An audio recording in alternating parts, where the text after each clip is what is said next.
Yan. Good morning mga idol. Welcome po muli sa ating channel. Ito po muli ang inyong lingkod, si Boyet, ay muling bumabati ng isang magandang umaga.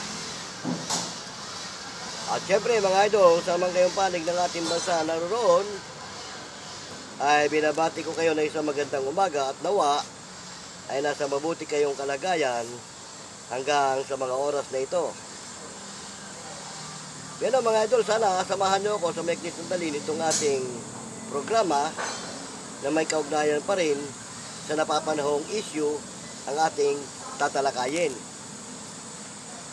Alam niyo ba mga idol, ang ating Pangulo gusto ng reconciliation, makipag-reconciliation dito sa kabilang partido.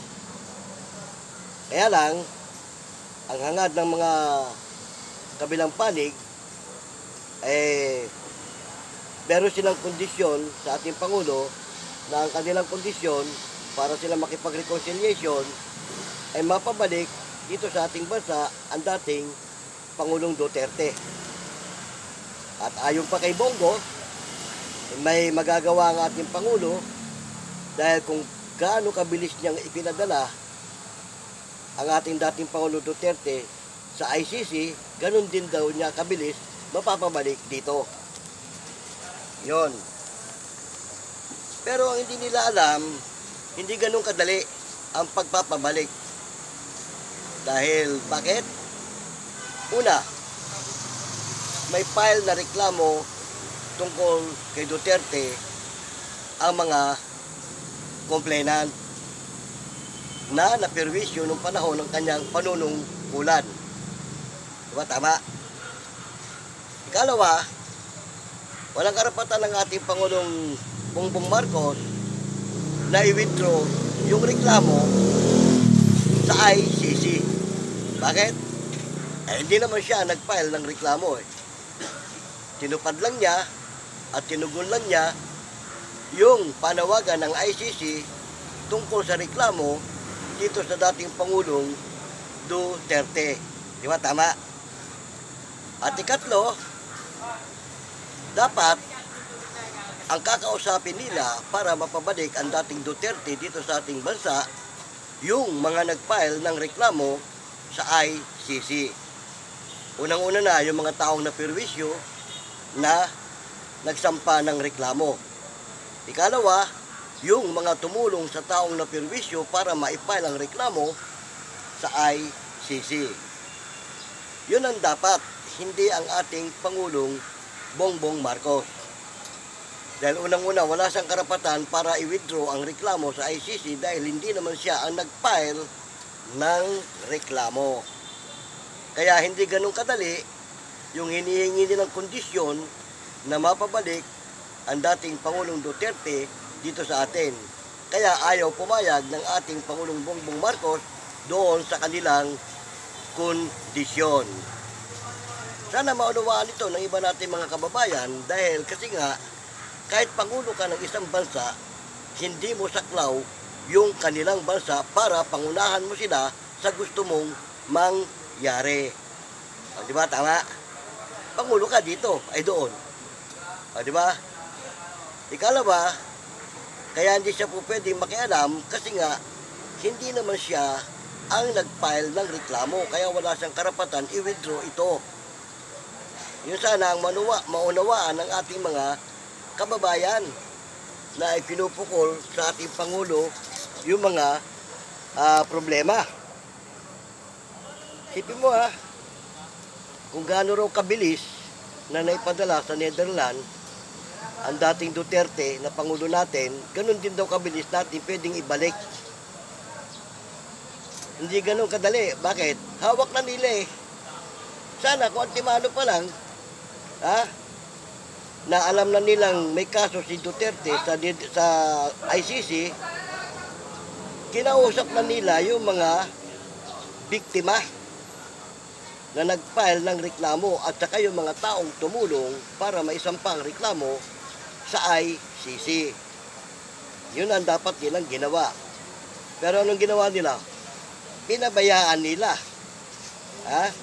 At siguro,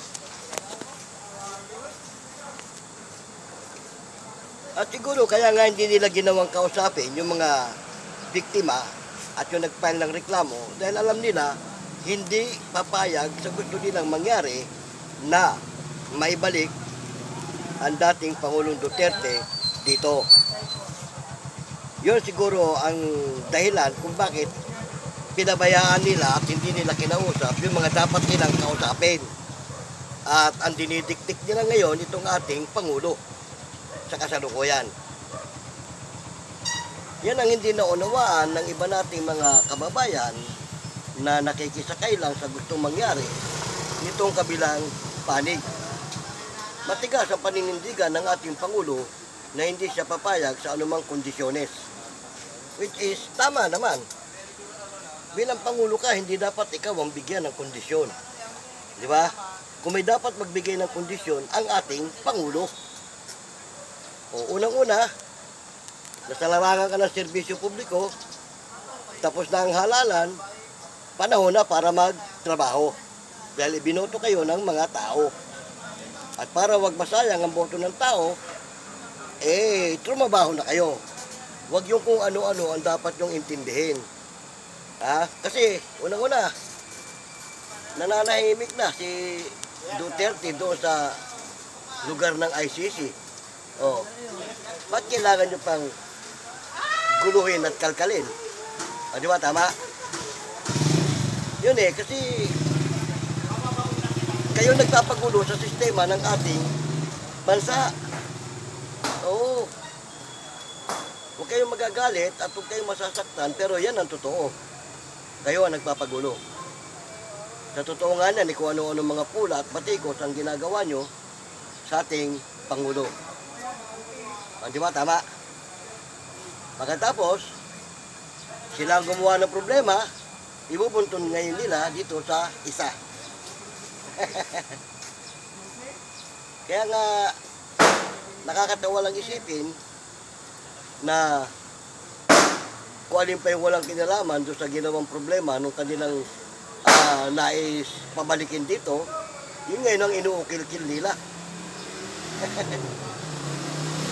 Ulitin ko dapat, ang kakausapin nyo, yung mga taong naging biktima nung panahon ng panunungkulan ng dating Pangulong Duterte. At yung mga tao na tumulong sa mga biktima para maipile ang reklamo sa ICC. Di ba? Tama? Ganon. Kaya na siguro kaya ayaw nilang gawin ngayon, isa lang ang dahilan. Alam nilang hindi rin papayag yung kabilang panig na perwisyo. Di ba? At tama na naman. May nagawa kang kasalanan, dapat mong panagutan. O sige, tama yung sinasabi nila na dapat dito usigin, dito litisin yung kaso. Pwede yun. Dahil unang-una, wala na sa panunungkulan ang ating dating Pangulong Duterte. Pwede yun. Pero, ang tanong, paano mangyayari? Nasa ICC na yung reklamo. Ang paraan doon, para malitis siya dito, kung gustong dito litisin, i-withdraw nung mga nag-file ng reklamo, yung kanilang reklamo sa ICC. Yun ay kung papayagan ng ICC na ma-withdraw. Di ba? Pipilitin nila ang Pangulo magkuha. Kunin daw doon, ibalik dito. Walang magagawa Pangulo natin doon. Alam mo kung bakit? Pangulo ka ng bansa dito lang sa atin. Sa ibang bansa, hindi ka Pangulo. Although, pakikinggan yung pakiusap mo, pero kung hindi pumayag, wala kang magagawa, kahit Pangulo ka. Di ba? Tama? Kasi hindi mo saklaw yung kanilang hudikatura. Hudikatura dito, pwede mong saklawan. At kung gusto mong, huwag nang litisin, kahit mapauwi dito, pwede. Pangulo ka eh. Pero, sa ibang bansa, hindi mo magagawa yun. Oo. Kasi, may sarili silang Pangulo doon.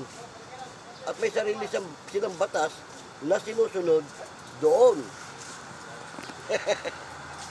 Sana yan ang maunawaan ng ating mga kababayan na nagkukumahog tungkol sa sistema nitong reconciliation. Nagkukumahog sila doon sa kondisyones. Pero matibay ang paninindigan ng ating Pangulo na ayaw niya makipag-reconciliation dahil sa mga kondisyon. Which is tama naman. Bilang Pangulo siya, dapat siya ang nagbibigay ng kondisyon, hindi yung kung sino-sinong Pilato. O, di ba? Tama? Ganoon, mga idol. Aywan natin kung anong kahihinatnan nitong reconciliation na to. Dahil marami na nag-interview sa ating Pangulo at nagtanong, ayaw niya. Hindi siya papayag. At tama rin yung sinabi niya, kung gusto niyo makipag-reconciliation tayo ng walang kung ano-anong kondisyon. Para nga naman, manumbalik na sa dati ang ating bansa, trabahuhin na yung mga dapat trabahuhin. Oo. Unang-una, tapos na ang eleksyon, inihalal kayo ng tao. O, panahon na para magtrabaho. O, di ba? Ito nga sa amin yung aming talo O, pero, kahit talo, tuloy ang serbisyo. Bakit? May papalit Talagang ganyan. O. Dapat matutong tumanggap ng pagkatalo ang sino man. Hindi yung pagpipilitan mo yung gusto mong mangyari. Kagaya nun. O, sino ba gumawa ng problema? O, di ba? Nung kasalukuyang namamayagpag ang ating dating Pangulong Duterte nung sa panahon ng panunungkulan niya, hindi kasama sa hirap ang ating Pangulong Bongbong Marcos. Pagkatapos ngayon, nung nandyan na ang problema, kasama na.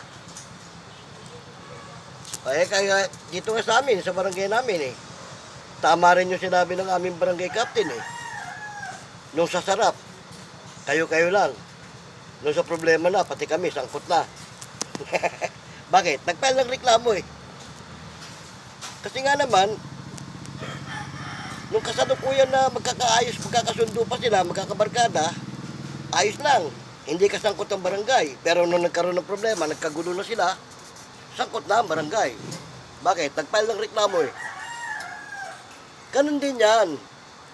Walang karapatan ng ating Pangulo na bawiin ng reklamo sa ICC. Bakit? Hindi naman siya nagpile Kung sino ang nagpile ng reklamo, yun ang may karapatan para i-withdraw yung reklamo. Kahit nga dito sa amin sa barangay alam mo nag-complain ka, tinasok sa amin sa barangay, hinawakan namin yung reklamo ng nagre-reklamo. Hindi pa natatapos yung hearing namin, biglang nag-withdraw. Sinabi nung complainant, hindi ko na itutuloy ang reklamo ko. Pinapatawad ko na siya. May magagawa ba kami? Siyempre wala. Wini-withdraw nung complainant yung reklamo Ano ikakaso mo sa tao? O, di ba? Kaya nga sabi, pag walang reklamo, walang kaso. Yun ang punto de vista. Di wala kami nagawa, wini-withdraw Ang nangyari doon, amicable. Babagsak sa amicable settlement. Oo. Kakaroon ng kasunduan na nagkakasundo na sila at ini-address na ang kanyang reklamo.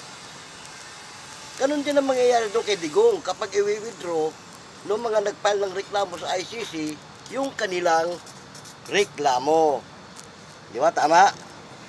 Ganun na naman kasimple yun Hindi ganun kadali yung gusto mangyari ni Bongo na ura-urada, pababalikin dito. Hindi pwede mangyari yun. Kasi unang-una, Pangulo ka dito na sa Pilipinas, doon. Iba ang batas doon. Sakla mo ba yung batas doon? Di siyempre, hindi. Although, kikilalanin ka ron. Rerespetuhin ka bilang Pangulo ng ating bansa. Pero kung hindi ka pagbibigyan sa kagustuhan mo, wala ka magagawa kahit Pangulo ka. At yun ang hindi iniisip ng ating mga kababayan. Kaya bakit ayaw ni Pangulong Bongbong Marcos gawin yung gusto nilang kondisyones na pabalikin dito ang ating dating Pangulong Duterte. Alam ng ating Pangulo na hindi niya kayang pabalikin dito basta-basta si Duterte kasi umuusad na yung kaso nasa proseso na eh. Oh, tapos iistorbohin mo. Di ba? Unang-una, hahanapan si Bongbong ng katibayan na wini-withdraw na nung complainant o nung mga naargabyado yung kanilang reklamo. Ay kung wala siyang may pakita. Dapat yon kausapin nga yung mga nag-file ng reklamo, pagkatapos sa tulong ng ating Pangulo, yun, mababalik dito yun. Pero kailangan may withdrawal, may formal, nasa proseso. Kasi kung wala sa proseso, hindi pwede. Yung verbal-verbal lang. Kasi sa batas hindi pwede yung verbal. Kailangan documented. Nasa proseso. Alam na ng ating mga mambabatas. Eh kami nga, pangkaraniwan lang, sa barangay lang nagsiservisyo, alam namin yung tamang proseso eh. Oh, sila pa kaya na nasa mataas na tungkulin. Kaya hindi ganun kadali. Kaya kung hindi kayo pagbigyan ng ating Pangulo sa gusto nyo, wala kayo magagawa. Bakit? Malalagay siya sa alanganin. O, di ba? Ganun. Ang the best nga niyan, may panahon pa naman para mapabalik dito eh. Kausapin nyo yung mga biktima at yung nag-file ng reklamo. O, para i-withdraw yun. Pag i-withdraw na nila yun doon, wala na magagawa ICC. Bakit? Wini-withdraw na eh. Ayaw nang ituloy eh. Sino pang hatulan nila? O, di ba? Wala na. Yung nga sabi, pag wala ng reklamo, walang kaso. Ganun lang kasimple mga idol. Sana maunawaan nyo yung gusto mangyari ng ating Pangulo. Kung bakit ayaw niyang mangyari yung kagustuhan na kondisyones na pabalikin dito ang ating Pangulong Duterte. Hindi mangyayari yung ganun. Sabi na nga ng iba eh, mabubulok na raw yun dun eh. Siyempre yung proseso ng hearing nila ron eh. Ano pa lang yun yung hindi pa talagang hearing yun 8 taon na ang bibilangin. Proseso pa lang yun. Kaya may panahon pa para i-withdraw. Dahil matagal eh. Oh. Totoo yung sinasabi nila na pwedeng litigation dito. Total, wala na sa panunungkulan ang dating Pangulong Duterte. Pwede nang litigation dito yon. At meron nga naman tayong hurado na pwedeng lumitis. Kaya lang, paano litigation? Di ba? Tapos sabi nga, dapat daw, dito na lang ipinail ang reklamo. Nung panahon ng panunungkulan ni Digong, pwede mo bang i-file yung reklamo mo na nirereklamo mo siya bilang Pangulo? Lahat nga, takot sa kanya nung panahon ng panunungkulan niya. O, di ba? Wala nga makaporma eh. O. Nung panahon ng panunungkulan ni Digong, sino ba nakaporma? Wala, di ba? Pag sinabi niya. O yung war against drug, hindi naman lahat na namatay doon, adik eh. Sa totoo lang, hindi lahat na namatay, adik, at hindi lahat ng namatay doon, mga puser. Kaya nga nagreklamo eh. Yung mga naargabyado eh. O. Kaya nagkaroon siya ng kaso na violation against humanity. Nilabag niya kasi yung karapatan ng tao. Mabigat yung kaso ni Digong, tutusin lang. Ang katapat ng bitay eh. Tutusin eh. Sipin mo, ang dami niyang pininsalang tao. At ni isa man lang sa mga drug lord, walang nakulong at walang pinapatay. O, di ba? Mabuti pa yung dating panunungkulan ng matandang Marcos. Yung drug lord na si Lim Sing, pinayang squad dito sa atin. Oh. During martial law. Kaya nga, naglayasan dito yung mga sindikato eh, nung ipa-firing squad si Lim Sing eh. Alam nila, sila nakasunod eh. Kaya hindi pwedeng i-file ang reklamo dito nung panahon ng panunungkulan ng ating Pangulong Duterte. Bakit? Walang mangyayari. Alam na nila yan. At kahit kayo, kahit sino sa inyo, alam nyo yan. Walang mangyayari. Kaya saan idinulog? Doon, sa ICC. At nung idulog yun, miyembro pa tayo ng ICC. Di ba? Alam ni Digong na darating ang panahon, pag nawala siya sa panunungkulan, dadaputin siya ng ICC. Kaya, nag-withdraw siya sa ICC bago matapos yung kanyang panunungkulan. Oh. Ang tanong, pasok na ba yung kaso? Pasok na. Kahit na mag-withdraw ka sa ICC, nakapasok na yung reklamo ng tao, wala ka na magagawa. Hahatulan ka talaga. Di ba? O, at wala magagawa ang ating Pangulo kung hatulan siya ron. Bakit? May nagreklamo eh. Taong bayan ang nagreklamo eh. O, ang magagawa ng ating Pangulo ron? Di ba? Kaya yung kondisyon nila, tama lang yung desisyon ng ating Pangulo. Ayaw niya. Kasi alam niyang malalagay din siya sa alanganin. At yan ang hindi iniisip ng ating mga kababayan. Di ba? Paano? Salamat ng marami mga idol sa maikling sandali ng ating kwentuhan ay sinamahan niyo ako. Ha? Shoutout po muli sa inyong lahat. Saan man kayong panig ng mundo, naroon. Pinabati ko kayo ng isang magandang umaga. Kaya din, saan man kayong panig ng ating bansa, nawa ay nasa mabuti kayong kalagayan hanggang sa mga oras na ito. Pero ha mga idol, hanggang sa muli, paalam!